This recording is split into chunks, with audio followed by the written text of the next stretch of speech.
नमस्कार, बहुत स्वागत है आपका बुलेटिन में। मैं हूं रीनो यादव। शुरुआत करेंगे खबरों की। बात करेंगे रायपुर से बड़ी खबर की, जहां पर विश्व हिंदू परिषद और बजरंग दल के कार्यकर्ता ने कवासी लखमा के खिलाफ जमकर नारेबाजी की।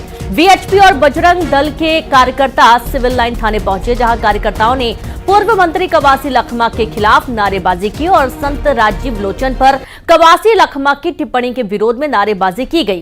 कार्यकर्ताओं ने पूर्व मंत्री कवासी लखमा की सद्बुद्धि के लिए प्रार्थना की। बड़ी खबर आपको दे रहे हैं रायपुर से, जहां विश्व हिंदू परिषद और बजरंग दल के कार्यकर्ता ने कवासी लखमा के खिलाफ जमकर नारेबाजी की। और संवाददाता युगल तिवारी जुड़ गए। युगल, क्या है पूरा मामला? देखिए, संत राजीव लोचन के खिलाफ एक बड़ा बयान पूर्व आबकारी मंत्री कवासी लखमा ने दिया था। उसके बाद जो विश्व हिंदू परिषद के बजरंग दल के जो बजरंग दल के कार्यकर्ता हैं, माफ कीजिएगा, वो सभी यहाँ पर पहुंचे हुए हैं और विश्व हिंदू परिषद और बजरंग दल दोनों के जो कार्यकर्ता हैं यहाँ पर पहुंचे हुए हैं और सिविल लाइन थाने में अपनी शिकायत दर्ज कराते हुए पूर्व मंत्री कवासी लखमा की सद्बुद्धि को लेकर देने के लेकर के यहाँ पर प्रार्थना है वो किया जा रहा है। और साथ ही चाहते हैं कि इस तरह के संघ के खिलाफ जो टिप्पणी की गई है अशोभनीय, उसके खिलाफ जो मामला है वो दर्ज हो। फिलहाल यहाँ पर विश्व हिंदू परिषद और बजरंग दल के जो कार्यकर्ता हैं वो सभी यहाँ पर डटे हुए हैं और एक आवेदन है उन्होंने दिया है। जी शुक्रिया आपका जानकारी के लिए युगल। और इस तरीके से ये पूरा मामला सामने आया है। संत राजीव लोचन पर टिप्पणी का विरोध किया जा रहा है और सद्बुद्धि देने के लिए प्रार्थना की जा रही है।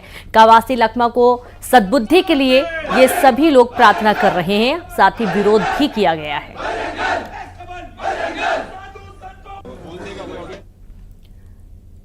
जल्लाद भी इस हैवानियत को देखकर खौफजदा हो जाए। कटे पैर वाली लाश की मिस्ट्री रोंगटे खड़े कर देगी। एक तरफ महिला की लाश मिली और उसके कटे पैर भी लाश के पास ही थे। आखिर किसने की यह हैवानियत? कौन है सीहोर का शैतान? देखिए रिपोर्ट।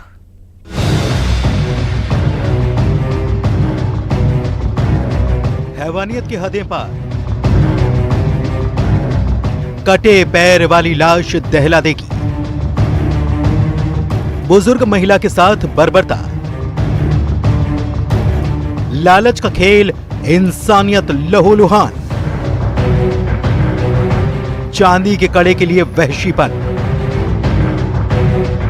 पैर काटने वाला जल्लाद। कलेजा कांप जाए, रूह तड़पने लगे, दिल धक से रह जाए।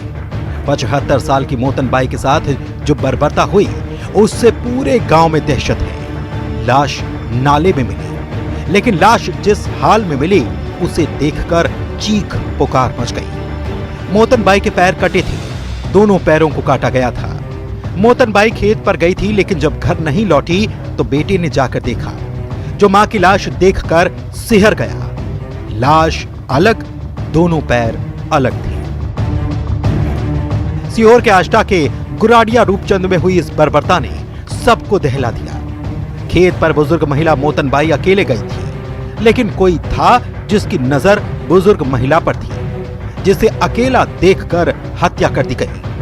पैर काटने वाला जल्लाद कौन था? गला घोंटकर हत्या करने वाला शैतान कौन था? मेरी माता जी। क्या नाम था इनका? मोतन बाई। कितनी उम्र होगी? ये 65-70। क्या हुआ क्या है? सर ये पैर काट दिया, किसने रकम थी उनके पैर में। रकम निकाल ली? हाँ, पैर काट के रकम निकाल ली, मार दी गला दबा। क्या किसी पुरानी रंजिश या इंतकाम से यह हैवानियत की गई थी? लेकिन हत्या का मोटिव भी सामने ही था। बुजुर्ग महिला चांदी के कड़े पहनी थी, चांदी के मोटे कड़े, वो गायब थे। यानी हत्यारे ने चांदी के कड़ों के लालच में ये खूनी खेल खेला। हमको तो 6 बजे पता चला, जब घर नहीं गई। आप लोग कुएं पे गए? हम कुआं पे गए देखने, कुएं पे देखा तो नाले में मिली पड़ी। किलो 1 किलो थी चांदी। पैरों में थी या गले में? पैर में। हत्या के बाद हंगामा हुआ, चक्का जाम किया गया। एक बेटे की तड़प सुनिए जो कह रहा है, मैंने अपनी मां को खोया है साहब। इंसाफ कब मिलेगा?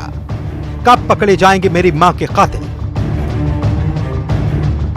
आष्टा थाना पुलिस कातिल की तलाश कर रही है। क्या कत्ल में एक ही आरोपी शामिल है या फिर हत्या की वारदात एक से ज्यादा आरोपियों ने की है? क्या हत्यारा गांव का ही रहने वाला है या फिर बाहर से कोई आया जिसकी नजर चांदी के कड़ों पर गई? कौन है वो जल्लाद? न्यूज 18 के लिए सीहोर से प्रदीप चौहान की रिपोर्ट। ये दरिंदगी आपको भी दहला देगी। करीब 2 महीने से 14 साल के नाबालिग लड़की डर के साए में जी रही थी, जिसके साथ 2 दरिंदों ने हैवानियत की, परिवार पर हमला भी किया। 2 महीने बाद खुला वहशीपन का राज।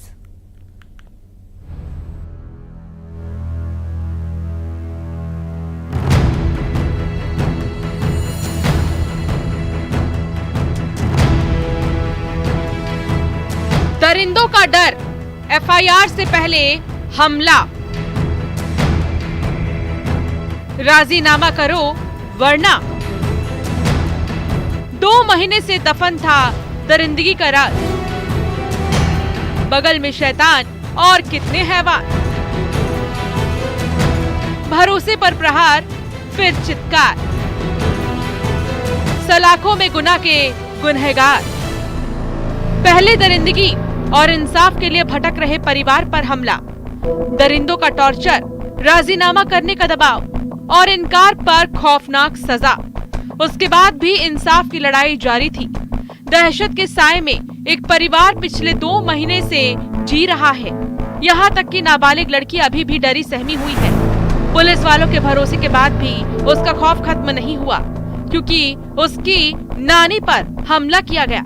ऐसा हमला कि जख्म गहरे हैं। गुना से करीब 35 किलोमीटर दूर 14 साल की नाबालिग लड़की के साथ जो हुआ, हैवानियत की जो कहानी पीड़ित परिवार ने सुनाई, वो हैरान कर देती है। अब हुआ क्या, वो भी आपको सिलसिलेवार तरीके से बताते हैं। करीब 2 माह पहले थाना म्याना क्षेत्र की बात है। घटनास्थल थाना म्याना क्षेत्र का है। एक नाबालिग बच्ची के साथ में 2 व्यक्तियों के द्वारा दुष्कर्म की घटना की गई थी। इस संबंध में चूँकि उन लोगों के द्वारा, आरोपीगण के द्वारा पीड़िता को और उसके परिवार को डरा धमका दिया गया था। इस कारण से इनके द्वारा समय से रिपोर्ट नहीं की जा सकी। तारीख 9 सितंबर 2024, तारीख 22 सितंबर 2024, यानी करीब 13 दिन बाद नाबालिग लड़की के घर वालों को पता चला कि बच्ची के साथ दरिंदगी हुई है। इल्जाम लगा पड़ोसी और पड़ोसी के साथी पर। बच्ची ने डर के मारे कुछ भी नहीं बताया था। गैंगरेप के बाद हैवानियत का वीडियो भी बनाया गया। कलंक की ये वो कहानी है जिसका जिक्र एफआईआर में किया गया है। परिवार का ये भी आरोप है, इसकी शिकायत लेकर थाने पहुंचे, लेकिन सुनवाई नहीं हुई। जब एसपी ऑफिस पहुंचे, तब जाकर थाने में रिपोर्ट दर्ज हुई। आरोपियों में से एक को तो भी राउंड अप कर लिया है, दूसरे की भी शीघ्रता से हम लोग तलाश करके उसको भी राउंड अप कर देंगे। अब जो हुआ वो सुनेंगे तो दंग रह जाएंगे। बच्ची के घर वाले बाहर गए हुए थे, परिवार में गमी हुई थी।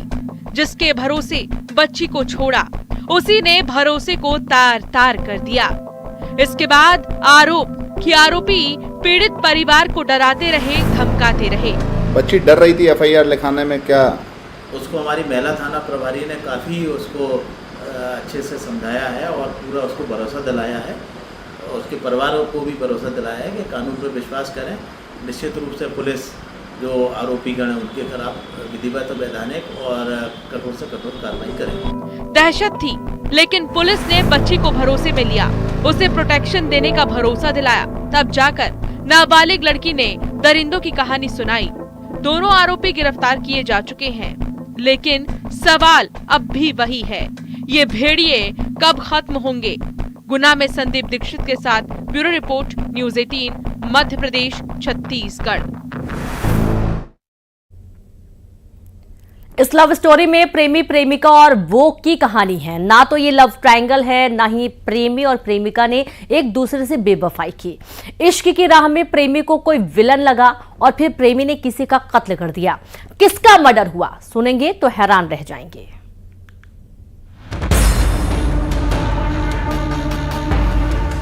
लव स्टोरी, कौन बना विलेन? प्रेमी प्रेमिका राजी, बीच में आया काजी। मोहब्बत पर पहरा, वो सन की आशिक ठहरा। प्रेमिका से मुलाकात, किस पर हुआ वार? 2 साल की लव स्टोरी किसका हुआ कत्ल? मिलने से रोका तो काम तमाम।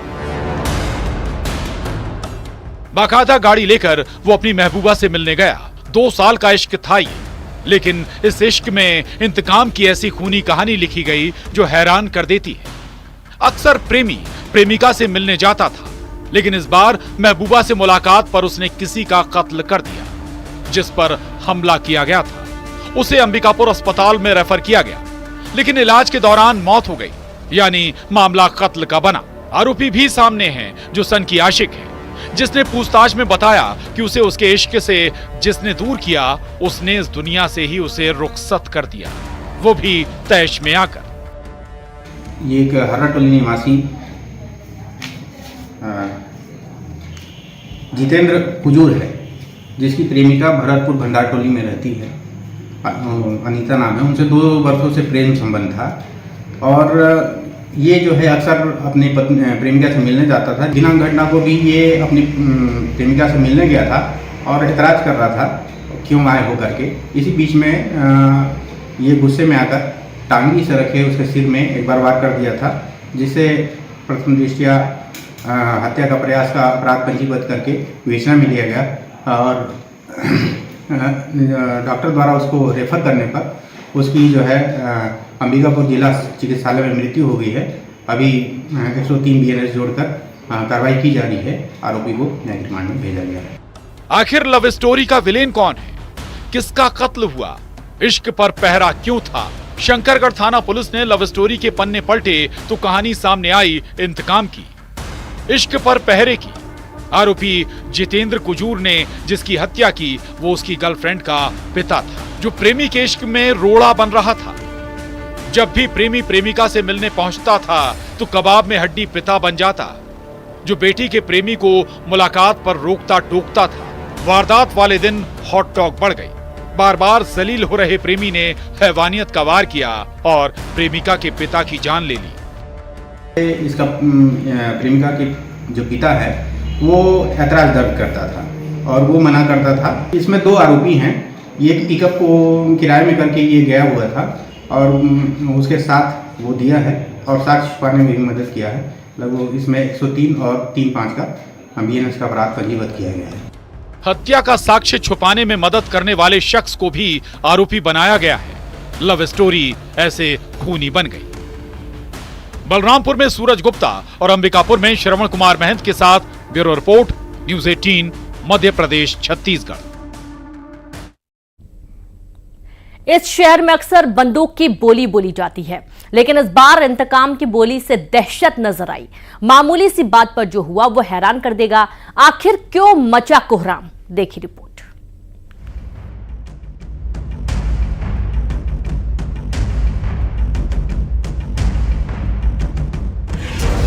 जमीन की जंग, हंगामा, कोहराम,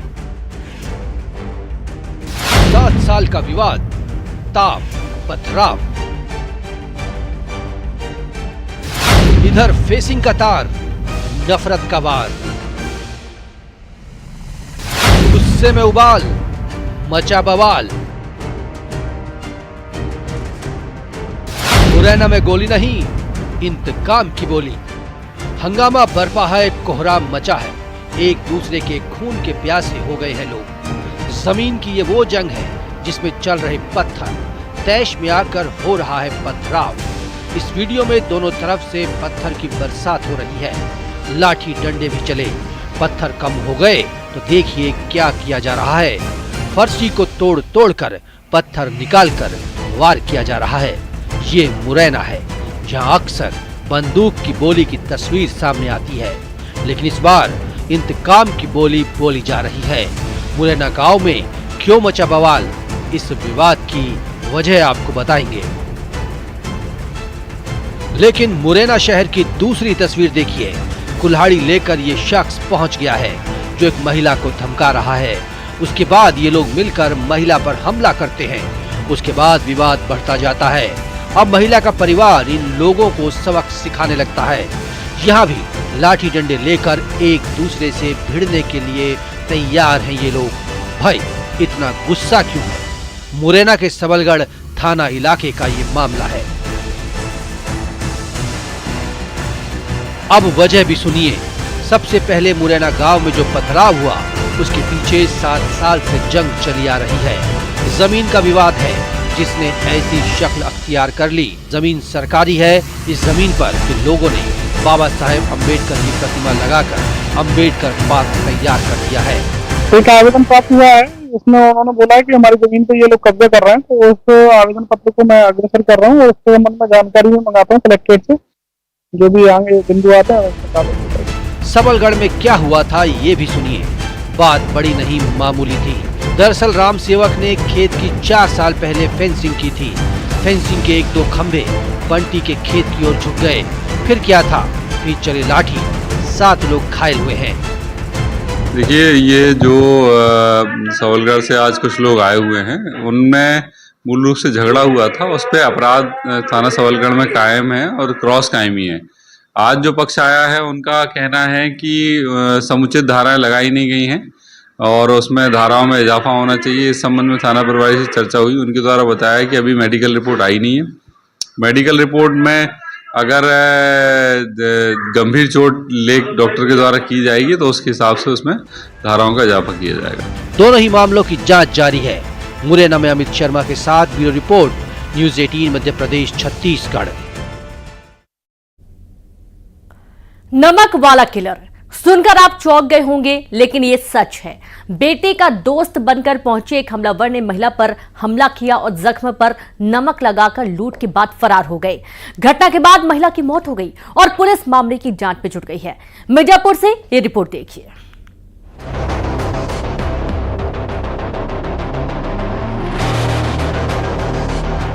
महिला पर हमला, जख्म पर लगाया नमक।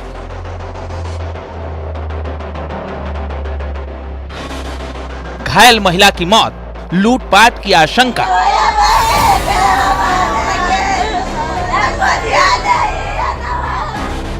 मिर्जापुर में नमक वाला किलर कौन? मिर्जापुर के अहरौरा थाना क्षेत्र के सेमरा गांव में एक ऐसी घटना सामने आई है जिसे सुनकर आसपास के लोग सहम गए हैं। हर तरफ एक ही चर्चा हो रही है कि आखिर जख्म पर नमक लगाने वाला ये किलर कौन है। दरअसल लखनऊ में पढ़ रहे बेटे का दोस्त बनकर एक लड़का घर में अकेली महिला गीता देवी के पास पहुंचा। पीने के लिए पानी मांगा और फिर जैसे ही ये महिला पानी लेने के लिए किचन में पहुंची, लड़के ने हमला कर दिया। घायल महिला के शरीर पर नमक डालकर उसे तड़पता हुआ छोड़ दिया और अलमारी का दरवाजा तोड़कर ज्वेलरी, मोबाइल वगैरह पर हाथ साफ किया और मेन गेट पर ताला बंद कर फरार हो गया। महिला के चिल्लाने पर गेट का ताला तोड़कर अस्पताल ले जाया गया, जहां उसकी मौत हो गई। दरवाजा खुला है तो खुला, तो पूछा कि धीरज लखनऊ है? कहा हाँ भाई, हमारी मिसेज बोली है। फिर उसके बाद कहा कि नीलम बनारस में एनएम कर रही है? कहा हाँ। पूजा कहाँ कलकत्ता है? कहा हाँ। तो उसके बाद फिर कहा कि पूछे हैं कि हम पहचान नहीं रहे, आप कहाँ के हैं? तो वो कहा कि हम रानीपुर अगुराई के लड़के हैं। तो कहा है कि बैठिए, हम पानी लेकर के आ रहा हूँ। पानी लेने गई छत पर, मीठा पानी, तब तक अपना वो घर में घुस गया। तो उसके बाद उनका उसी कमरे के अंदर गला दबा दिया। क्या नमक भी? हाँ, तो दूसरे छत पर वो नमक भी है, अपना ला करके छिड़क लोग दिया है सब पर। पुलिस के मुताबिक गीता देवी घर में अकेली थी। उसी समय एक बदमाश पहुंचा और बताया कि लखनऊ में रह रहे उनके बेटे का दोस्त है। उसने बेटे के कागजात लेने का बहाना बनाया और फिर पीने के लिए पानी मांगा। महिला को हमले के बाद अस्पताल ले जाया गया, जहां से ठीक होकर वापस आ गई, लेकिन कुछ ही घंटे के बाद उनकी हालत फिर बिगड़ गई और अस्पताल ले जाया गया, जहां मौत हो गई। पुलिस घटना की जांच कर रही है और दावा कर रही है कि घटना के दौरान जो भी कीमती चीजें ले जाने की बात कही गई है वो मिल गई। रिपोर्ट दर्ज कर मामले की जांच की जा रही है। सूचना पे हम सभी लोग यहाँ मौके पे आए हुए हैं। हमारे साथ फील्ड यूनिट और जो तमाम डॉग स्क्वाड है उसने घटनास्थल का मुआयना किया है और अभी जो इनिशियल जो जांच में वो जो चीज़ सामने आ रही है वो ये है कि इनके जो बताया गया था कि जो व्यक्ति आया था जिसने हमला किया महिला के ऊपर, वो इनका मोबाइल तथा यहाँ से ऑर्नामेंट्स लेके चला गया है।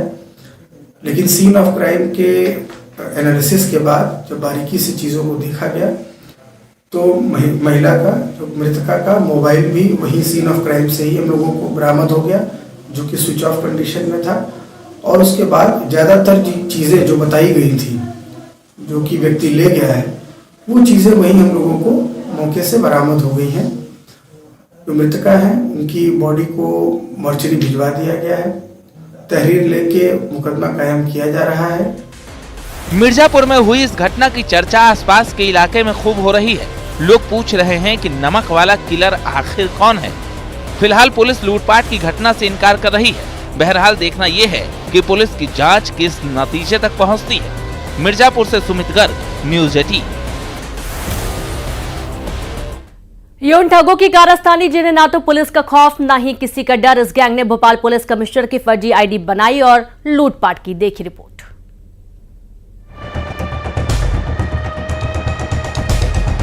ऐसे ठग देखे नहीं होंगे। इस गैंग के टारगेट पर अधिकारी। नटवरलाल खेले emotional card. Bhopal to Rajasthan कितने शिकार।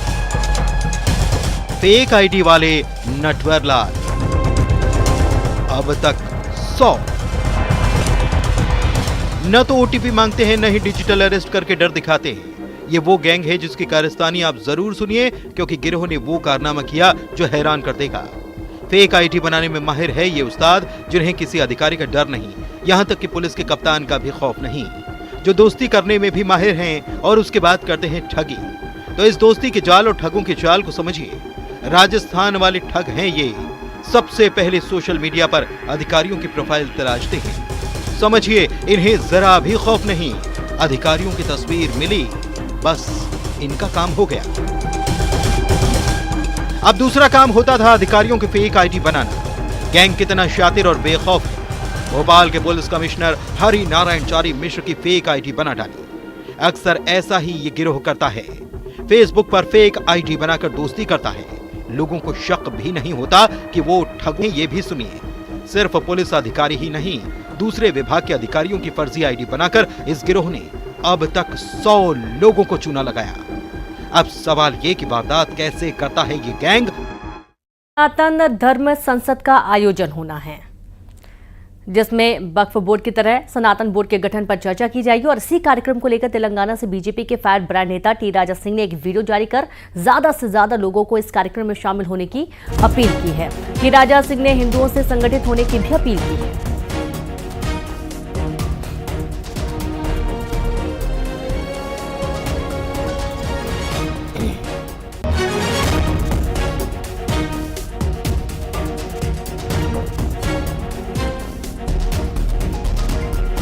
दिल्ली में विराट सनातन धर्म संसद का एक आयोजन किया जा रहा है। तो मेरे सभी मित्रों से मैं निवेदन करना चाहूंगा कि आज हर वो हिंदू को अपने धर्म के लिए सोचने और समझने की और संगठित होने की आवश्यकता है। देखिए मित्रों, आप और हम सब चाहते हैं कि भारत देश एक हिंदू राष्ट्र बने। भारत में जब वक्फ बोर्ड का निर्माण हो सकता है तो क्यों नहीं देश में सनातन बोर्ड क्यों नहीं बन सकता। तो ये चर्चा हम सबको करना है। जब साधु संत देश में सनातन बोर्ड के गठन की मांग के लिए जब एक धर्म संसद का आयोजन कर सकते हैं, तो आपका और मेरा, हम सबका परम कर्तव्य बनता है कि ऐसे साधु संतों के आशीर्वाद को प्राप्त करते हुए और हम इन सबका साथ दें। तो मेरे मित्रों, आप सबसे निवेदन है कि जो धर्म संसद का जो कार्यक्रम आपके दिल्ली में 16 नवंबर के दिन दोपहर के 1 बजे जो होने वाला है, एक एक हिंदू कार्यकर्ता 100 हिंदू कार्यकर्ताओं को लेकर आकर यहां विराट धर्म संसद को सफल बनाना है। और इसी के साथ खबरों में इतना ही। नमस्कार।